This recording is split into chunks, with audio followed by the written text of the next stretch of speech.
Okay.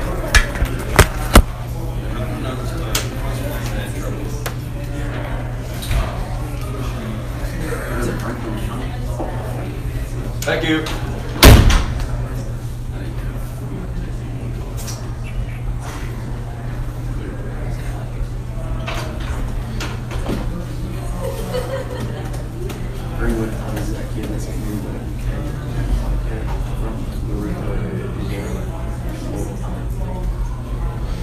How's everyone doing? 2 weeks. Good. How's class this week? Classes. Same old. Do you have a lot of tests, quizzes? That's this week. What is the last day? Is it Tuesday? Before Thanksgiving. Or For Western. It's for Western? Is it Tuesday? Yeah. What about Wednesday. Scott?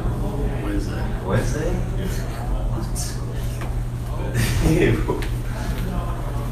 I got class till 3:30. That is that allowed?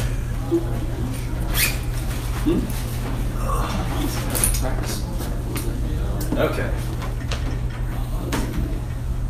I hope everyone's doing well. We have, let's see, is this our last Sunday for this quarter?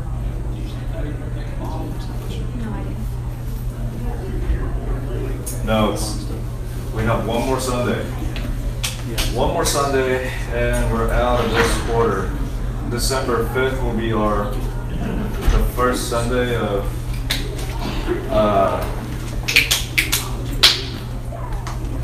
spring. Or no, sorry, winter quarter. And then Dave will take over for this class, and I'll be teaching y'all Wednesday night instead of it being higher next quarter. So it's gonna be fun. So we're still in Titus. Last week, a lot of you were not here, and we went over kind of like the first little bit. I'll quickly kind of do a rundown of that, of Titus, the first part of Titus. I think, what did we do? Did we just do chapter 1? Is that what we did? Okay. So we'll do that, no biggie. And then we'll go into chapter 2, and hopefully next week we'll finish off with chapter 3, Titus. So basically, I mean, Titus, pretty well-known book. We all know who Titus is. Greek Christian, kind of like Timothy, right? One of Paul's trusted companions. Went with him in the years past in a lot of missionary efforts in Asia Minor. You can find Titus mentioned in Galatians chapter 2, and 2 Corinthians chapter 8.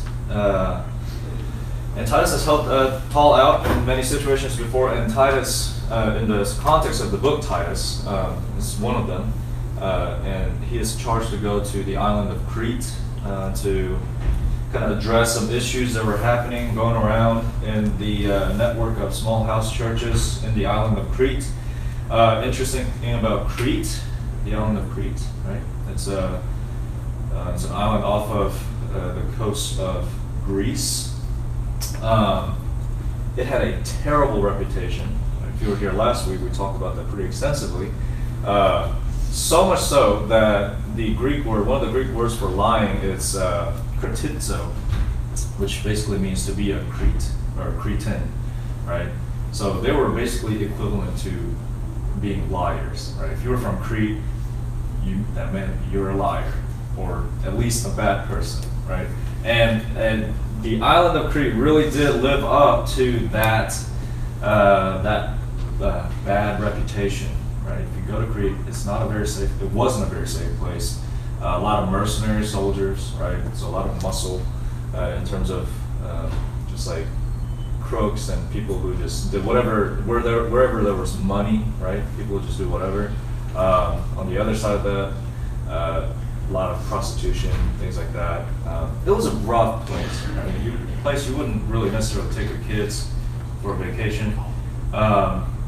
So a lot of violence, sexual deviancy, home of many mercenary soldiers, not the safest of places, right? So the notoriety of Crete, in terms of its, just bad reputation, was also matched by how important it was, right? Crete was a place of many ports and harbors, obviously being an island not far from the coast of Greece, like the Greece. It meant that it connected a lot of networks of, ship routes between a lot of important port cities around the Asia Minor, that the coast of the ancient Mediterranean Sea. So, you can kind of see why Paul wanted churches there, right? And we talked about this a little bit last week. It's because in the ancient world, I mean, even today, you think about port cities and things like that, those were where ideas and things got spread, right? If you wanted if you made a religion and you wanted to spread it to other places, you came up with something brilliant, an idea or something like that, and you wanted to share it with the world, guess what? You wanted to go to the port cities and make sure people around there knew. Guess what?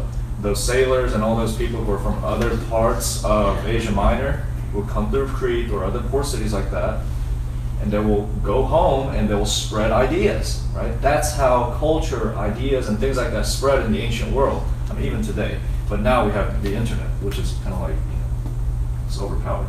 But anyway, in the ancient world, that's how ideas spread. And that's you can kind of see why Paul wanted Crete to have a network of churches. It's because it was important in spreading ideas in the ancient world, those port cities and things like that, connecting various cities around the known world. The structure of Titus is pretty standard. Just basically, the first section starts from, or there's an introduction in the verses 1 through 4, and it's very important. We talked about how greetings should not be overlooked. Oftentimes, in a short letter like this, even authors will inject, their purpose, their thought process for the rest of the book in the beginning introductory part. So it should not be overlooked. So we'll look at that a little bit, just really quickly, and then obviously sections from chapter 1, verse 5 through 16, and then chapter 2, verses 1 through 15. And then 3 through 11. So basically, it's broken up by almost like by chapters. So, I guess the one thing that's really important for us to notice in the greeting in chapter 1, verses 1 through 4, is in verse 2, Paul says, "In hope of eternal life, which God, who never lies," right, promised before the ages began. So Paul emphasizes that God doesn't lie, right? We talked about how Crete is a place where a lot of people do a lot of bad things and had a reputation for people being dishonest and things like that, right? And also, by the way, fun fact, Cretans in the ancient world claimed that the god Zeus, right? Zeus was from the island Crete. That's what they claim, right? And we all know, if you know Greek mythology, Zeus was, he lied a lot, he was a slanderer, and also he was a womanizer. So a lot of bad things, right? So it was important for Paul to make that distinction, especially if he's talking to Titus, who will be dealing with Cretans, right, who are notorious for being liars, for being criminals, and being just bad in general, or at least being from that kind of society, right? It was important for Paul to make sure that Titus knew, hey, God is not like Zeus or any of these other Greek gods that these people are serving, who are prone to the same flaws that the same human flaws that we deal with, right? Temptations to lie and slander and do all these things for our own benefit, for our own selfishness. Guess what? All these Greek gods did all those things. Guess what? God's not the same, right? The God of Christianity is not the same. He does not lie. And guess what? He promised us eternal life. right? It was important for Paul to establish that. So already in the greeting, you kind of see Paul's thought process turning there. So, I mean, that's one thing to remember from that section, is that Crete claimed that Zeus was from there, and the pagan worship scene was pretty big in Crete, right? So there was a lot of things like that to combat for Paul and Titus in the island of Crete. So getting into chapter 1, verse 5 through 16, and this was where we stopped last time. So basically, Titus is tasked with two specific responsibilities with the churches in Crete. One is to appoint new leaders, and two is to confront the current leaders who are corrupt, right? So it's pretty straightforward. The reason he goes into, like Paul, if you read in starting from verse 5, you start reading the qualifications for elders, right? There's a purpose why he did that. As to why he did that is because he's trying to let Titus know, hey, these are the qualifications you need to look for in people when you're trying to appoint new leaders, right? And then going into towards the latter part of that section, he basically calls out people with bad qualities, right? And that those are the people you need to look out for and need to confront and cut out because they were causing trouble. And another thing to remember is that those people usually, a lot of times, were, Paul refers to them as those of the circumcision, basically meaning they were probably Jewish Christians, or people who are Jews that got converted into Christianity, but were still preaching things about, or the binding things from Judaism into like these new converts, new Gentile converts, saying, hey, if you want to be a Christian, you gotta get circumcised. If you want to be a Christian, you can't eat pork and things like that, right? Those were those restrictions did not exist at this point. After the cross, it did not exist anymore, right? So those are false teaching. Okay. Now that Bryce is gone. So this is where we are now in chapter 2, verses 1 through 15. That was the rundown of what we have been going over in the past weeks. And we'll begin in chapter 2, verses 1 through 15. So that's the whole chapter. Let's break it up to... can someone read from 1 to verse 10, please? That's a lot. You can do it. Who wants to read on this wonderful morning? My brother, Dan. That's my brother. But as for you, teach what accords with sound doctrine. Older men are to be sober-minded, dignified, self-controlled, sound in faith, and love, and steadfastness. Older women likewise are to be reverent in behavior, not slanderers or slaves, too much wine. They are to teach what is good, and so train the young women to love their husbands and children, to be self-controlled, pure, working at home, kind and submissive to their own husbands, that the word of God may not be reviled. Likewise, urge the younger men to be self-controlled. Show yourselves in all respects to be a model of good works, and in your teaching show integrity, dignity, and sound speech that cannot be condemned, so that an opponent may be put to shame, having nothing evil to say about us. Bondservants are to be submissive to their own masters in everything. They are to be well-pleasing, not argumentative, not pilfering, but showing all good faith, so that in everything they may adorn the doctrine of God our Savior. Okay, so right before this section, right in chapter 1, towards the end of chapter 1, Paul is talking to Titus about qualifications for leaders, right, and how they have to be good standing citizens, basically, right, and they have to have these kind of good qualities, and then reflecting on that, right, he's saying, hey, these bad ones, right, look for these bad qualities and kick them out, basically, right, and don't deal with them. So why do you think, going from that topic, why do you think in chapter 2, Paul is starting to list off these standards for people like older men and women, young men, slaves, bondservants, masters.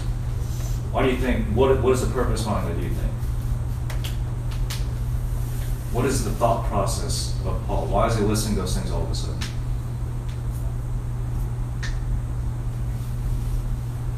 Because it applies to everyone.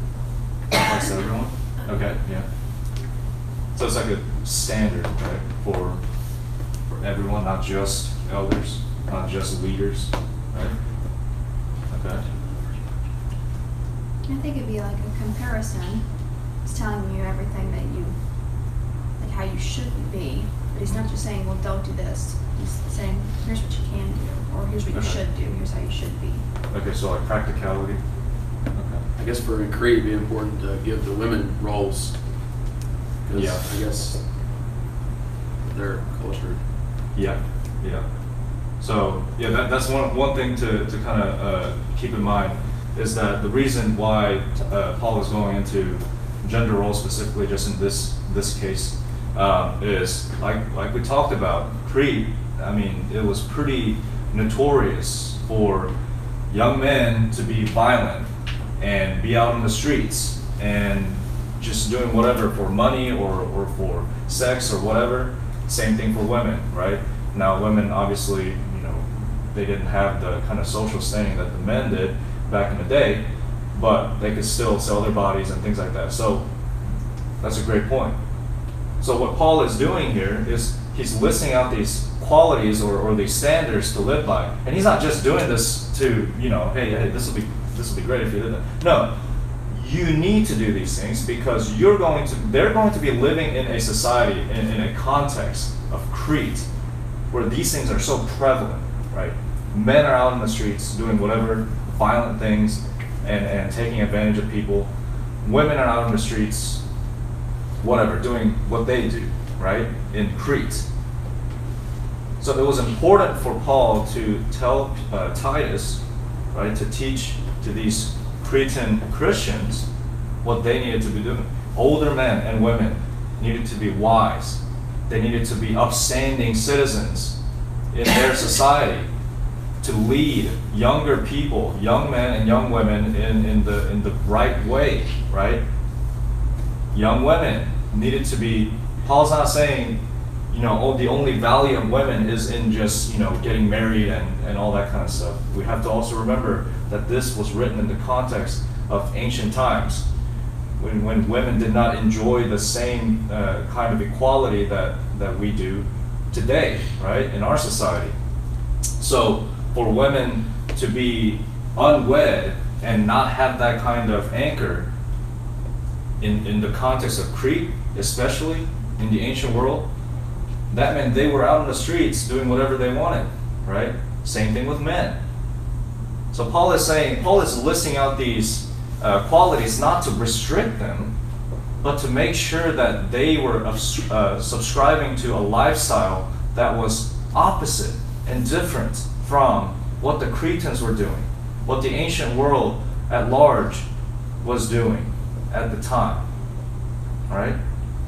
So Paul begins by talking about the source of all this, like God, right?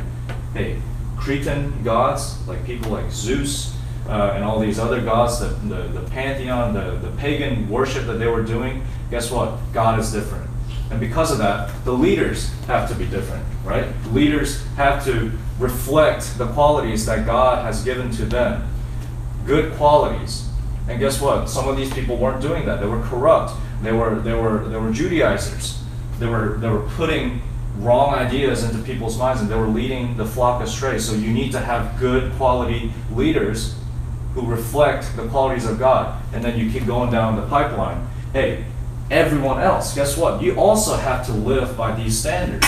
It can't just be God. It can't just be your leaders, your elders. It also has to be everyone in the church, everyone who is living according to the laws or to the standard of Jesus Christ. And Paul is listening to that. Right? So this isn't a restrictive or like a limited list of things. If you do X, Y, and Z here that was listed, you're good. No, it's not like that.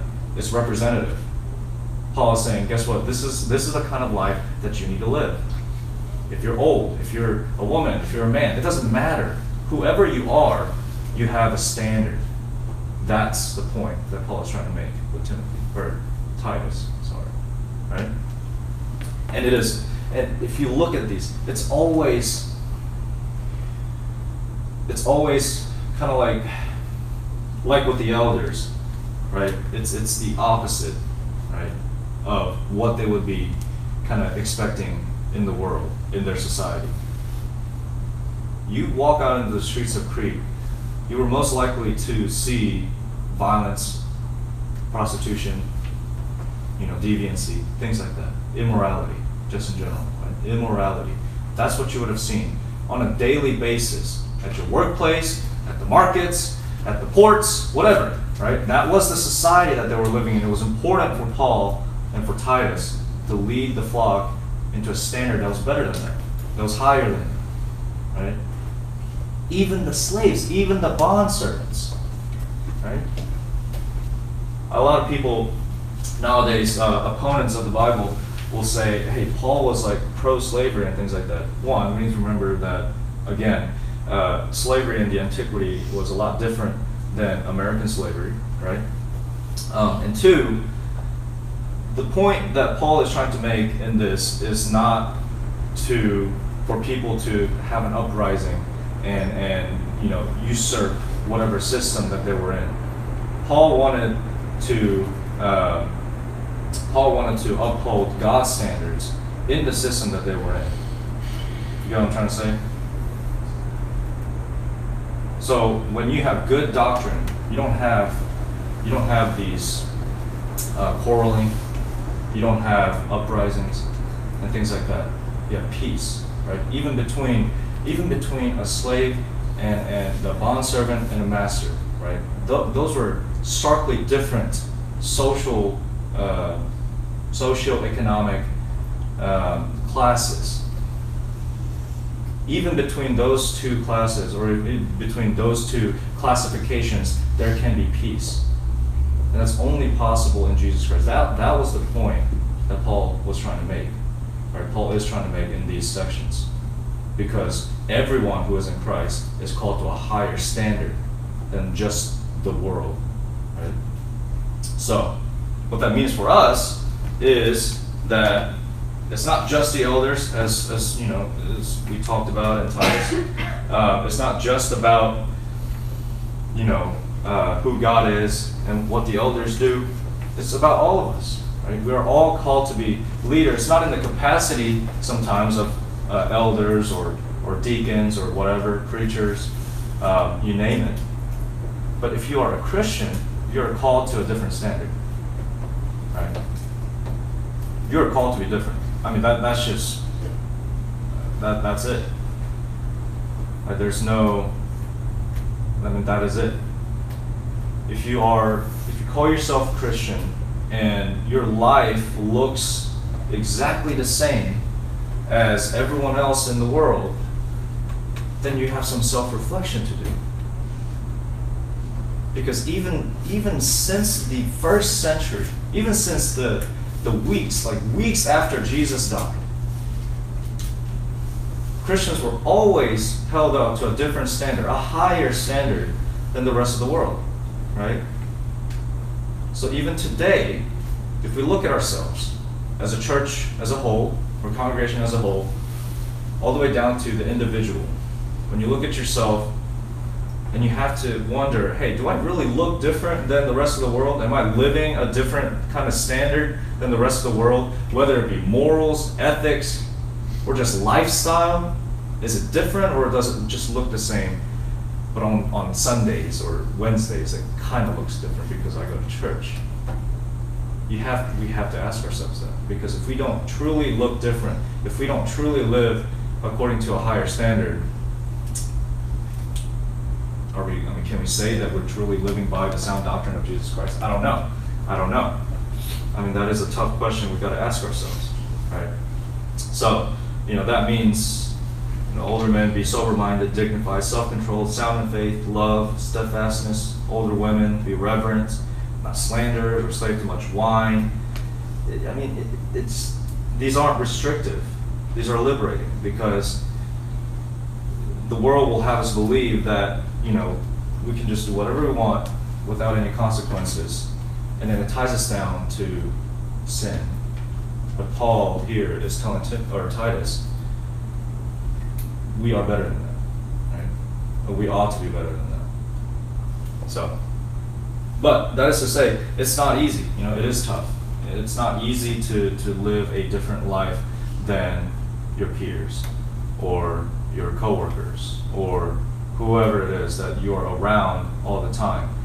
I mean, just imagine being on the island of Crete, where violence, prostitution, deviancy, and immorality was just the norm, right? And every corner of the street you turn, you see people like that, just doing whatever they want, right? Living by their own standards. Imagine how hard it was for them to be a Christian in the island of Crete, or in the ancient world, just in general, when things like that were the standard.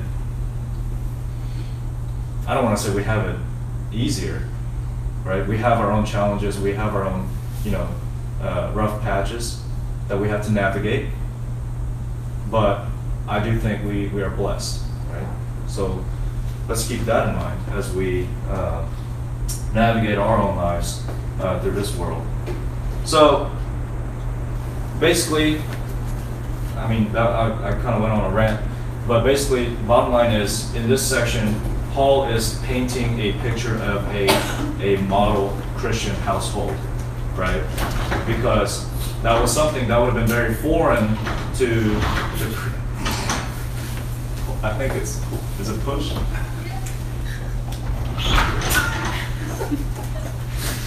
Okay, now that Lizzie's but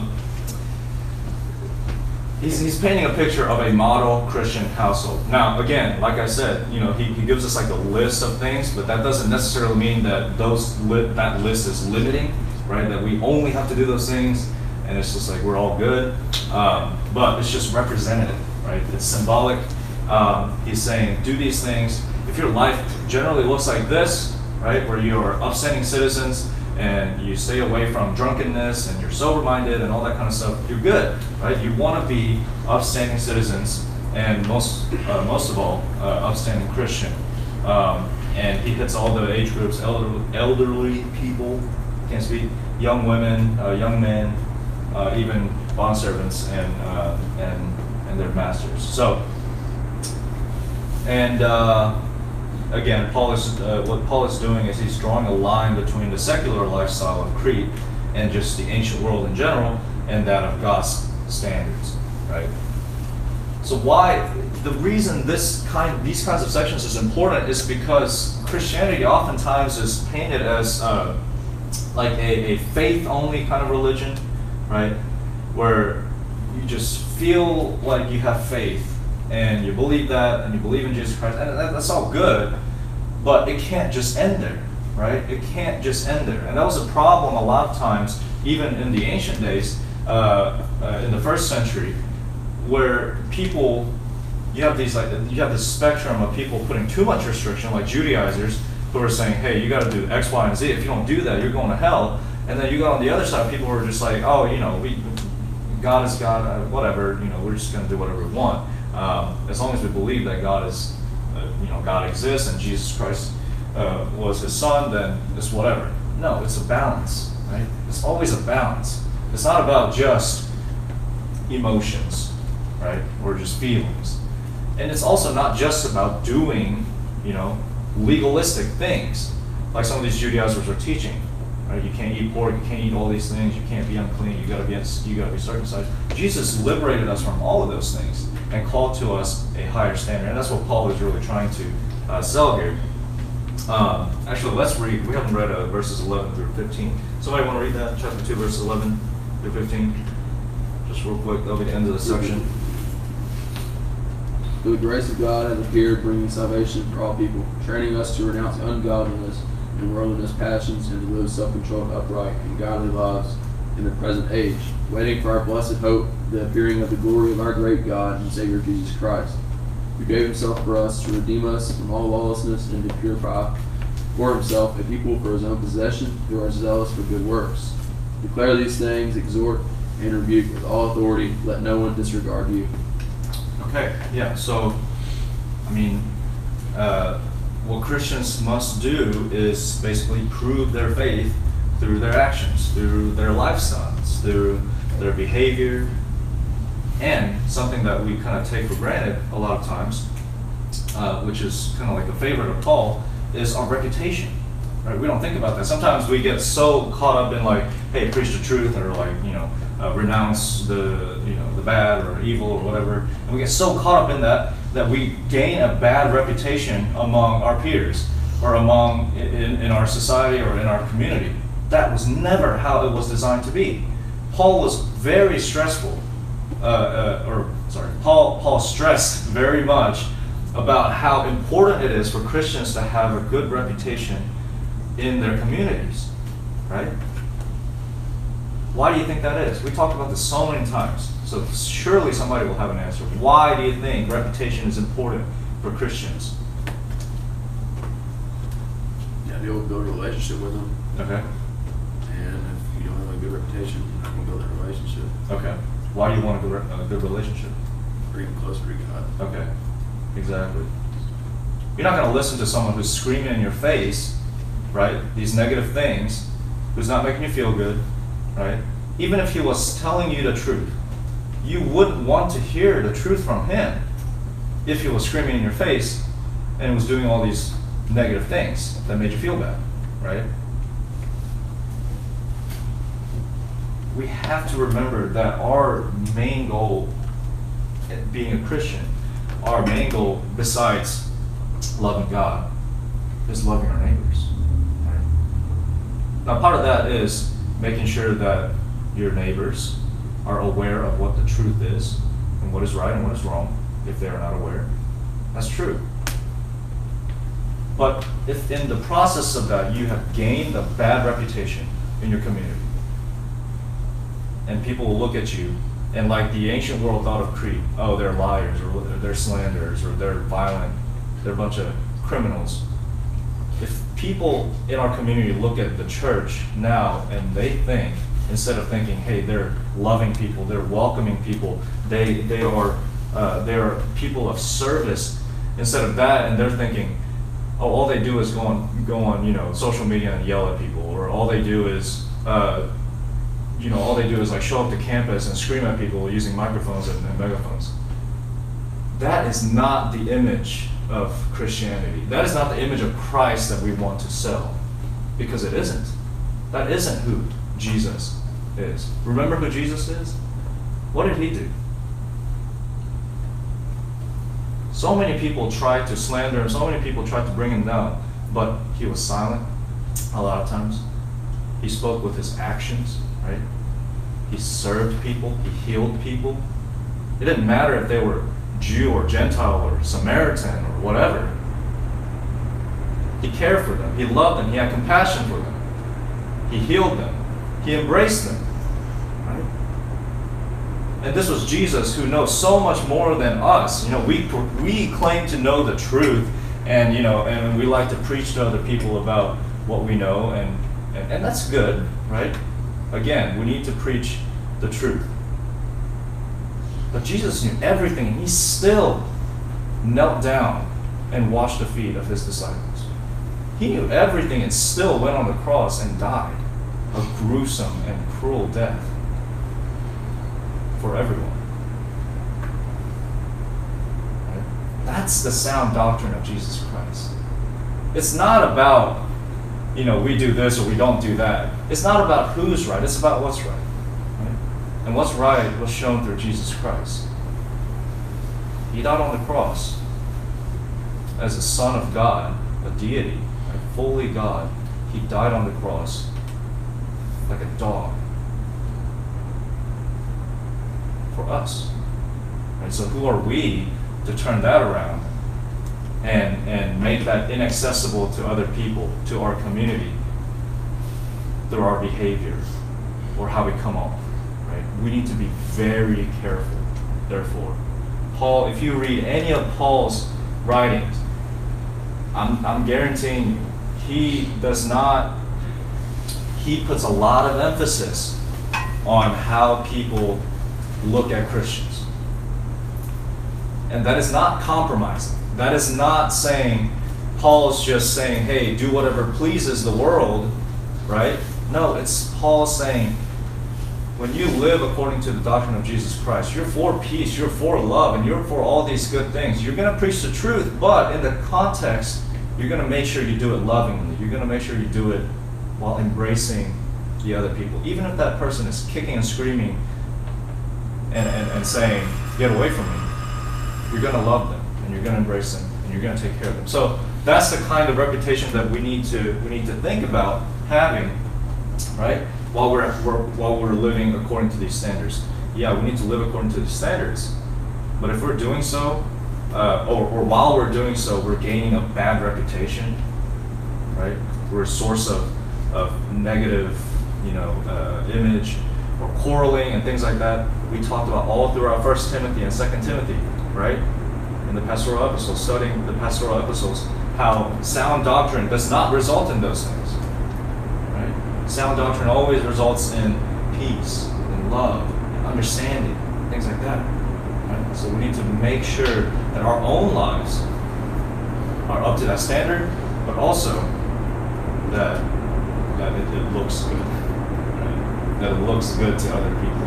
It needs to be appealing. It can't be negative and pushing people away. That's not the point of Jesus. Right? So, I kind of touched on this, but to kind of summarize this concept of this reputation and all that kind of stuff, it's best exemplified in Jesus Christ, right?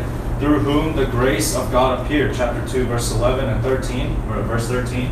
Right? Jesus gave up his honor in order to die a dishonorable death on the cross for the salvation of all people. It is his exemplary life of Christ, or this exemplary life of Christ, that calls people to denounce the debauchery of the world's culture and take up the same cross that Jesus took up for us. It's a transformation. And it's a new life that's different than the old. Okay? So in the next section, Paul is going to kind of broaden the borders of his what he's talking about, and he's going to paint a picture of godly living just in general. So he's been talking about leadership, right, specifically, and then you kind of opened it up to everyone else. Men, women, old people, young people, right? And then he's going to kind of finish off by going very broad, general. If you are a Christian, this is what your life should look like, right? This is what your life should look like. So, I know Sunday mornings are tough, but here's the rundown, okay? The basic idea, the main idea of this section is we have to be upstanding citizens, not only in the kingdom of God, but also in our own context, in our society, in our community, and all those things, okay? We just need to be good people in general, okay? Because that's what is appealing to everyone else. That's what will bring people to Jesus. Not us screaming at them, not us telling them that they're wrong or anything else. We can tell after they have come and after they seek us out, then maybe we can tell them. But initially, we just need to be good, upstanding citizens, not only of God's kingdom, but also of the world. Of course, without compromising the truth. But we get that. Any questions, comments, complaints, concerns? I just wanted to point out that the lights, the ceiling lights, are really dumb, and I don't know why they look like waffles. And some of them have more boxes than others, and I just don't really get that. So. They do. How did you go about it? I just noticed it. Thank you. Thank you for pointing that out. Anything else? Now that's going to bother me. You're right. I mean, some of them have 4, one has 3. Why are they shaped like waffles? It's dumb. It serves no purpose at all. No, they don't. Any other questions or comments that are not related to the lights overhead? Almost done. Almost done. And then we'll hit refresh. Go to another class. Thank y'all for coming. Huh? What'd you say?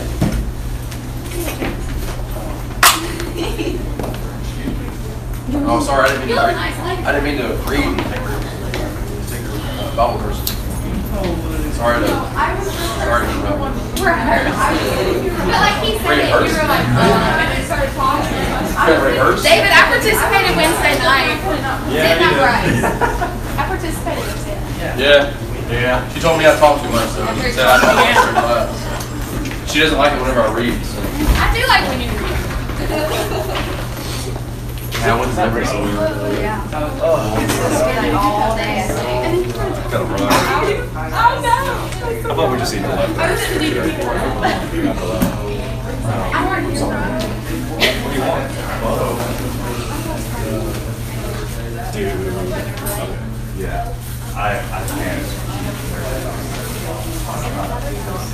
Dude, I did last night. I just like turn on. I just hate it. Yeah, I just started realizing. That's like out of yeah, that rain is just gone. Where's John? John. That's me.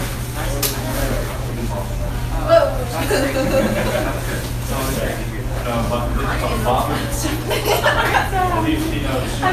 You look so cute. Are you not gonna be cold though? He just wanted to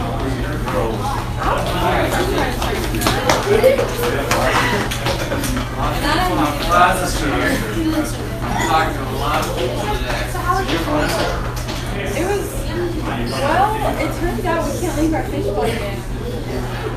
And then, I don't know, we got a little like feeding thing.